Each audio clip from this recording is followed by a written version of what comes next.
বীরনগর স্টেশনে ট্রেনটা দাঁড়িয়ে আছে অনেকক্ষণ, প্রায় 20-25 মিনিট।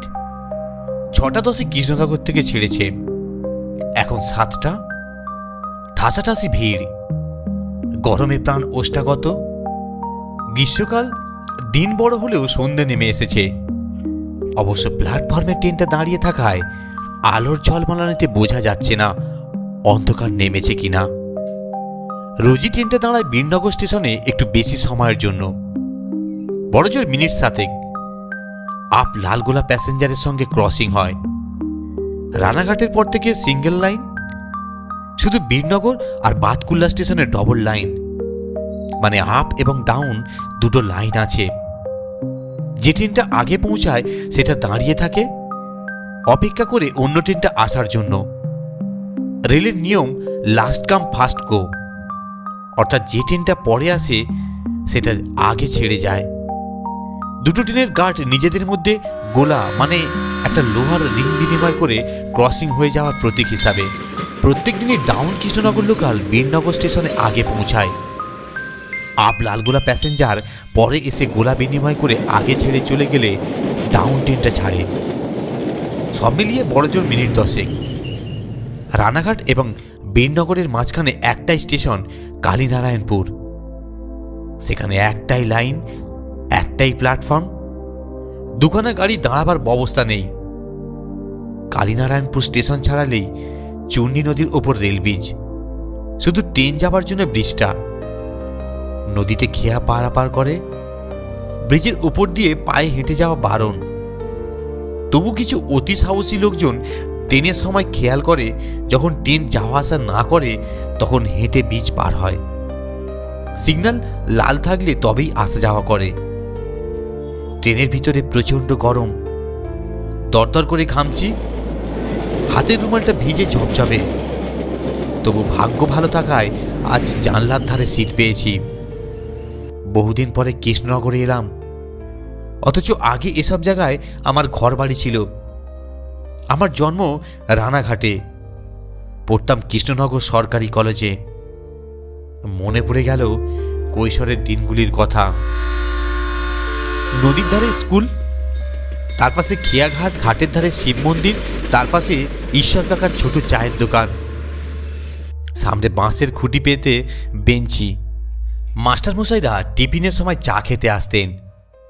কাঁচের বয়ামে লেড়ো বিস্কুট, প্যানকেক, বাদাম চাক এবং নানান ধরনের বেকারির বিস্কুট। আমার প্রাণের বন্ধু ছিল বারিন। ছায়ার মতো দুজনে ঘুরতাম। আমরা খুবই গরিব ছিলাম। আমাদের থেকেও গরিব ছিল বারিনদের পরিবার। বাড়ির লেখাপড়ায় ভীষণ ভালো ছিল। ছোটখাটো চেহারা, মাথা ভর্তি উস্কো খুস্কো চুল, মুখে মালিন্যর ছাপ, কিন্তু চোখ দুটো ছিল ভারী উজ্জ্বল। ওর চোখ যেন কথা বলতো। হায়ার সেকেন্ডারি পাস করে কলেজের আমরা একসঙ্গে পলিটিক্যাল সায়েন্সে অনার্স নিয়ে বিএ পাসও করেছি। অনেক বছর আগেকার কথা, দেখতে দেখতে 35 বছর কেটে গেছে। এমএ পাস করে আমি ব্যাংকের চাকরি নিয়ে চলে গেলাম অনেক দূরে রাজস্থানে। 20 বছর বাইরে বাইরে ও অন্য রাজ্যে কাটিয়ে যখন আমি ব্যাংকের এক্সিকিউটিভ হয়ে কলকাতায় এলাম, তখন খোঁজ করার চেষ্টা করেছিলাম, খোঁজ পাইনি। লোকমুখে শুনেছিলাম কি একটা ঝামেলায় অন্যায়ভাবে অভিযুক্ত হয়ে কয়েক মাস জেলও কেটেছিল বারিন। তারপর কোথায় যে চলে গেল কে জানে। অনেক চেষ্টা করেও কোনো খোঁজ আমি পাইনি। স্কুল কলেজে বারিনের সাহিত্যের প্রতি খুব ঝোঁক ছিল। চমৎকার লেখার হাত ছিল, ভীষণ ভালো ছড়া লিখত। ওর স্বপ্ন ছিল নামী লেখক হবে, ঘরে ঘরে ওর গল্প ছড়ার বই লোকে পড়বে, নামি দামি পত্রপত্রিকায় ওর লেখা ছাপা হবে, বিখ্যাত আবৃত্তি শিল্পীরা ওর কবিতা আবৃত্তি করবে। আমিও ওকে খুব উৎসাহ দিতাম। ট্রেনটা হঠাৎ চলতে শুরু করলো, কোনো হুইসেলও দেয়নি। অনেকক্ষণ দাঁড়িয়ে থাকার জন্যে অনেক যাত্রী প্ল্যাটফর্মে নেমে ইতস্তত ঘোরাঘুরি করছিল অসহনীয় গরমের হাত থেকে বাঁচার জন্য। ছাত্র জীবনের দিনগুলোর মধ্যে বারিনের স্মৃতির মধ্যে এমনভাবে ডুবে গিয়েছিলাম যে কখন আপ লালগোলা প্যাসেঞ্জার এসে আবার ছেড়ে চলে গেছে টেরও পাইনি। আমাদের ট্রেনটা ছেড়ে দিতেই একটা শোরগোল শোনা গেল। গরমের হাত থেকে পরিত্রাণ পাওয়ার জন্য যেসব ডেলি প্যাসেঞ্জার প্ল্যাটফর্মে ঘোরাঘুরি করছিল, চা খাচ্ছিল, তারাও ঘটনার আকস্মিকতায় হকচকিয়ে গেটের হ্যান্ডেল ধরার জন্য ব্যস্ত হয়ে পড়ল। দাদা শুনুন শুনুন, গেটটা ছেড়ে দাঁড়ান। আরে ভাই, হাঁ করে দেখছোটা কি? গেটের মুখ থেকে ঝুড়িগুলো সরাও তো, দেবো ফেলে লাইনে, তখন বুঝবে। ভেন্ডার কামড়ে যেতে পারো না। জানলা দিয়ে উদ্বেগের সঙ্গে দেখছিলাম রানিং ট্রেনে কেমন সব উঠে পড়ল। সবই অভ্যেসের ব্যাপার, ডেলি প্যাসেঞ্জার বলেই হয়তো সম্ভব। একজন হকার আপনার গোলা প্যাসেঞ্জার এসে বীরনগরে নেমে আবার আমাদের ট্রেনটাতে উঠেছে। ওরা বোধহয় এরকমই হবে। হকারদের এরিয়া ডিমার্কেশন করা আছে বলে শুনেছি। এই হকারটার এরিয়া হয়তো রানাঘাট থেকে বীরনগরের মধ্যেকার স্টেশন। লোকটা আমার কামরায় উঠতেই একজন ডেলি প্যাসেঞ্জার জিজ্ঞেস করলো, লালগোলা প্যাসেঞ্জার কোথায় আটকে ছিল ভাই? মুখের মধ্যে একরাশ বিরক্তির ছাপ ফুটিয়ে তুলে লোকটা বলল, আরে বলেন কেন, মানুষের আক্কেল বুদ্ধি কমে যাচ্ছে দিন দিন। দুজন উটকো লোক, বয়সের গাছ পাথর নেই, ব্রিজের উপর দিয়ে হেঁটে আসছিল। সিঙ্গেল যে সবজি হয়ে আছে সে কথা খেয়াল নেই, আপন বলা হয়ে গপ্প করতে করতে আসছিল। Down Shantipur local Kalinarayanpur station যখন ছেড়েছে, লোক দুটো তখন ব্রিজের মধ্যখানে কাটা পড়েছে। একসঙ্গে 3-4 জন প্রশ্ন ছুড়ে দিল। একজন বলল, কত বয়স হবে, বাচ্চা না বুড়ো? কেউ বলল, জলে ঝাঁপ দিতে পারলো না। আমি অন্যমনস্কভাবে জানলা দিয়ে বাইরেটা দেখছিলাম। কত বদলে গেছে চারদিক এই 35 বছরে। যখন কলেজে পড়তাম কত গ্রাম গ্রাম ছিল এসব জায়গা। পাকা বাড়ি একখানাও ছিল বলে মনে করতে পারছিলাম না। শুধু সবুজ ধান ক্ষেত আর মাঝে মাঝে 1-8খানা চারা ঘর। 2-4টে ক্ষেত বাদে বাদে একটা করে শ্যালো পাম্প। চাষিরা ভাগ করে চাষের জমিতে জল দিত। কত রকম পাখি বসে থাকতো ইলেকট্রিকের তারে। দূরে দূরে ইতস্তত গ্রাম, চালাবাড়ি আর তাল খেজুরের সারি। কৃষ্ণনগর স্টেশন থেকে আমাদের কলেজ অনেক দূর। বাসের ভাড়া ছিল 13 পয়সা। এই বাস ভাড়াটুকু আমাদের কাছে ছিল মহামূল্যবান। সেটা বাঁচাবার জন্যে আমি আর আমার বন্ধু বারিন ট্রেন লাইন ধরে হেঁটে কলেজে যেতাম। সময়ের অভাব ছিল না, 40 মিনিটের মতো লাগতো।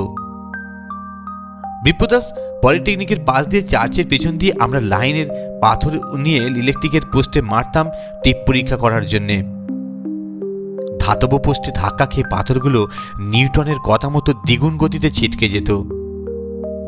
একদিন বিকেলে ফেরার সময় আমরা 5 পয়সা দিয়ে কাঁচা টমেটো, কখনো শাঁকালু বা কাঁচা মিঠে আম সঙ্গে ফ্রি নুন কিনে প্যান্টের পকেটে রেখে খেতে খেতে চলে আসতাম।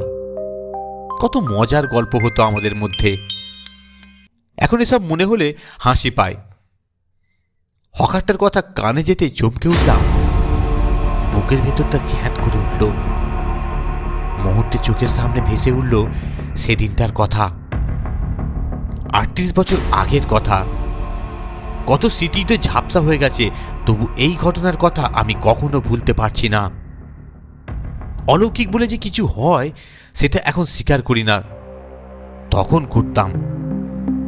সেদিন বারিন নিজের জীবন বিপন্ন করেও আমার জীবন বাঁচিয়েছিল।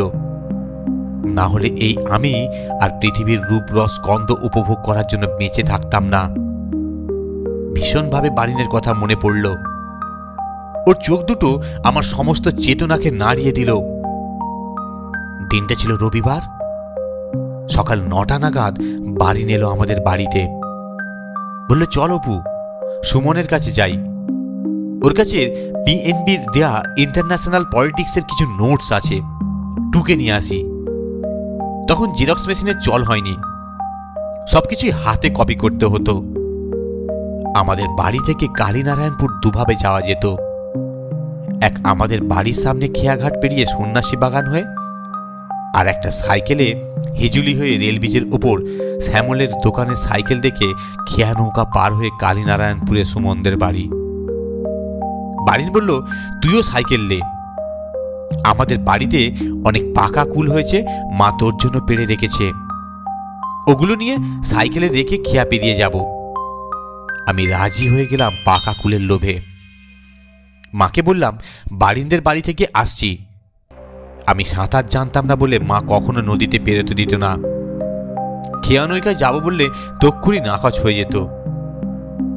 দুজনে দুটো সাইকেল নিয়ে যখন কালীনারায়ণপুর খেয়াঘাটে পৌঁছালাম তখন সকাল 11টা। কলেজে পড়লেও এখনকার কলেজ ছাত্রছাত্রীদের মতো অত স্বাধীনতা ছিল না, বিশেষ করে মফস্বলে। খেয়াঘাটে বারিন সাইকেল রাখতো ওখানকার একমাত্র দোকানে। দোকানটা বন্ধ। বারিন বলল, চল অপু, সাইকেলে নৌকায় উঠি। আমার ভীষণ ভয় করলো।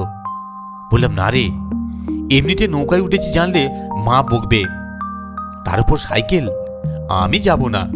এখানে দাঁড়িয়ে থাকি, বরং তুই চট করে গিয়ে সুমনের কাছ থেকে নোটসগুলো নিয়ে আয়, আমি কপি করে দেব, কাল কলেজে ওকে দিয়ে দেব। বারিন খুব সাহসী, তার উপর ভালো সাঁতার কাটতে পারে। সে জায়গায় জলে আমি পাথর। কেন যে মা ছোটবেলা থেকে জলের কাছে যেতে বারণ করতো কে জানে, ফলে সাঁতারটাই শেখা হলো না।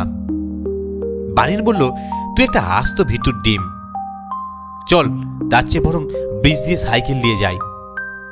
ব্রিজ দিয়ে যাওয়ার কথায় আমি চেঁচিয়ে উঠে বলল, ওরে বাবরে, না না না, আমি ওসব পারবো না, আমার ভয় করে। ব্রিজটা যা সরু, দুপাশে 1 ফুট করে জায়গাও নেই, তার উপরে লাইনের মাঝখানে পাতা টিনগুলো ঝাঁঝরা হয়ে গেছে, নিচে তাকালে জল দেখা যায়। বারিন বলল, তুই কাঠের স্লিপারগুলোর উপর পা ফেলে যা, এইটুকুই তো ব্রিজ, হুস করে চলে যাবি, দেখিস অকারণে ভয় পেলে কাজ পণ্ড হবে। আমার ভয় তবুও যাচ্ছে না। বললাম, যদি ট্রেন এসে যায় উল্টো দিক থেকে? ও বলল, এখন কোনো ট্রেন নেই, 11:55 কৃষ্ণনগর লোকাল চলে গেছে, এরপরে 12:30 শান্তিপুর। নে চল চল, উপরে উঠ। আমরা ব্রিজের সিকি ভাগ দিয়ে কি যাইনি, বারিন চিৎকার করে বলল, অপু, ট্রেন কালীনারায়ণপুর প্ল্যাটফর্ম ছেড়ে দিয়েছে, তার মানে 11:55 কৃষ্ণনগর লোকাল যায়নি, লেট করেছে। তুই তাড়াতাড়ি সামনের থাম্বাটার উপর গিয়ে বস, ট্রেনের দিকে তাকাস না, ভয় পাবি না। আমার গলা দিয়ে স্বর বেরোচ্ছে না। অনেক চেষ্টা করে বললাম, তুই কি করবি? ট্রেনটা তখন আমাদের থেকে 30-32 ফুট দূরে। সবে প্ল্যাটফর্ম থেকে ছেড়েছে বলে স্পিড খুব বেশি নেই, ড্রাইভার আগে দেখেনি, এখন চোখে পড়তেই জোরে হর্ন দিল, হয়তো গতি কমানোর চেষ্টা করলো।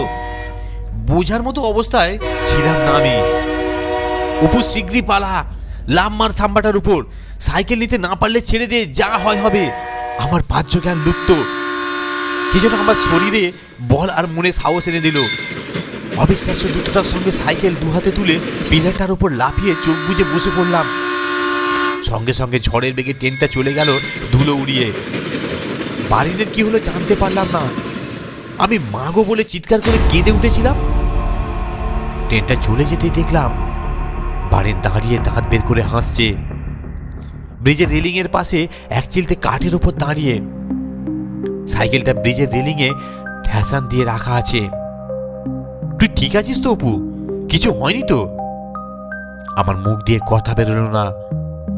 সামনে তাকিয়ে দেখলাম স্টেশনের প্ল্যাটফর্মে লোকে লোকারণ্য। মুখে দিলে মজা, দেবুর ছানার গজা 1 টাকা পিস, 12টা 10 টাকা। দেব নাকি স্যার? বাক্স আছে বাড়ির জন্য। ঝমঝম শব্দে চমকে উঠলাম। ট্রেনটা কালীনারায়ণপুর ব্রিজ পার হচ্ছে, একই রকম আছে। নিচে নদীতে খেয়া নৌকা চলছে, পিলারের ওপর 2 জন লোক পা ঝুলিয়ে বসে আছে। আমি অধীর দৃষ্টি থেকে বারিনকে খুঁজতে লাগলাম। ধন্যবাদ, গল্পটি শোনার জন্য অসংখ্য ধন্যবাদ। আপনারা সুস্থ থাকুন, ভালো থাকুন, এই কামনাই করি।